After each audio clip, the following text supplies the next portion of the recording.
കാളിദാസ് ജയറാം മലയാളത്തിൽ ആദ്യമായി നായകനാകുന്ന ചിത്രമാണ് പൂമരം. എബ്രിഡ് ഷൈനാണ് ചിത്രം സംവിധാനം ചെയ്യുന്നത്. ക്യാമ്പസ് പശ്ചാത്തലമായി ഒരുങ്ങുന്ന ഈ ചിത്രത്തിൽ ഒരു കോളേജ് വിദ്യാർത്ഥിയായിട്ടാണ് കാളിദാസ് അഭിനയിക്കുന്നത്. ജയറാമിന്റെ മകനായ കാളിദാസൻ കൊച്ചു കൊച്ചു സന്തോഷങ്ങൾ എന്ന ചിത്രത്തിലെ ബാലതാരമായിട്ടാണ് ക്യാമറയ്ക്ക് മുന്നിലെത്തിയത്. എൻ്റെ വീട് അപ്പുവിൻ്റെയും എന്ന ചിത്രത്തിലും കാളിദാസ് അഭിനയിച്ചു.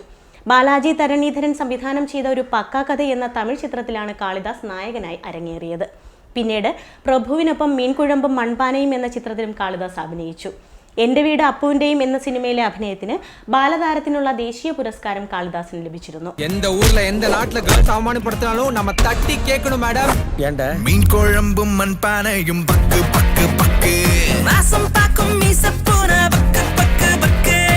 മഹാരാജാസ് കോളേജിൽ ചിത്രീകരണം ആരംഭിക്കുന്ന ഈ ചിത്രത്തിൽ കാളിദാസ് ജയറാം ഒഴികെ ഭൂരിഭാഗം അഭിനേതാക്കളും പുതുമുഖങ്ങളായിരിക്കും.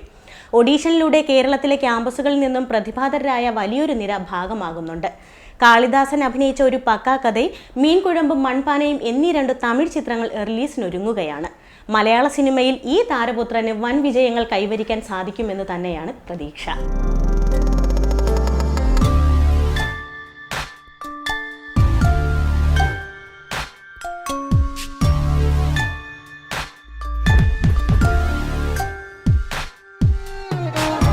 സിനിമാ വിശേഷങ്ങൾക്കായി ഒരു മൊബൈൽ ആപ്പ് സിനിബി. മൂവി ബൈറ്റ് ഇനി സിനിബിയിലൂടെ നിങ്ങൾക്ക് കാണാം. സിനിബിയുടെ ആൻഡ്രോയിഡ്, ഐഫോൺ വെർഷനുകളുടെ ലിങ്ക് വീഡിയോയുടെ വിവരണത്തിൽ നൽകിയിരിക്കുന്നു.